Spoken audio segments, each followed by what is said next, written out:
আসসালামু আলাইকুম এভরিওয়ান, তোমরা সবাই কেমন আছো? আশা করছি অনেক ভালো আছে। আজকে আমার শ্যুট আছে, একটা মেকআপের শ্যুট আছে আমাদের এইখানেই। তো চলো পুরো ভিডিওটা তোমরা দেখতে থাকো।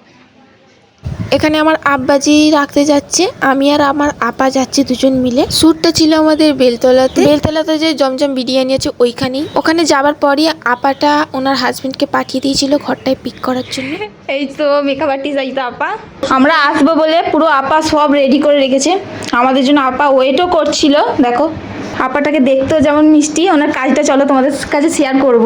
এখানে আমি বসে পড়েছি, তারপরে আমার হেয়ারের কিছু কাজ ছিল, ওটাই আপা করছিল। হেয়ারের কাজ কমপ্লিট করেই মেকআপ চালু করে দিয়েছিল। এই সাইডে মেকআপ করতে করতে আবার আপা চায় নাস্তা নিয়ে চলে আসলো। আর এই সাইডে আমার শাড়ি পরানোর পর আমার হেয়ার স্টাইল করা হচ্ছিল, তারপরে ফিরে নাস্তা নিয়ে চলে এসেছে আপাটা।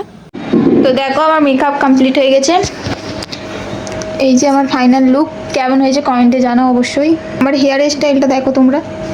হেয়ার স্টাইলটা আমি ওপেনের মধ্যেই করেছিলাম। তোমরাও যদি চাও মেকআপের জন্য বুকিং করতে তো আপার আইডিটা আমি কন্টাক্টে দিয়ে দিলাম। আর সত্যি আপাটার কাজটা অনেক সুন্দর ছিল, তোমরা একবার হলেও আপাটাকে একবার সিলেক্ট করো। প্রোডাক্টগুলো অনেক ভালো ছিল, আমি সব প্রোডাক্ট চেক করেছি। দেন এখানে ক্যামেরাম্যান চলে এসেছিল আমাকে কিছু পোজ তো দিতে গাইস আমার বলছিল। শ্যুট পুরো কমপ্লিট। এই যে আপা আমাকে ছাড়তে এসেছে।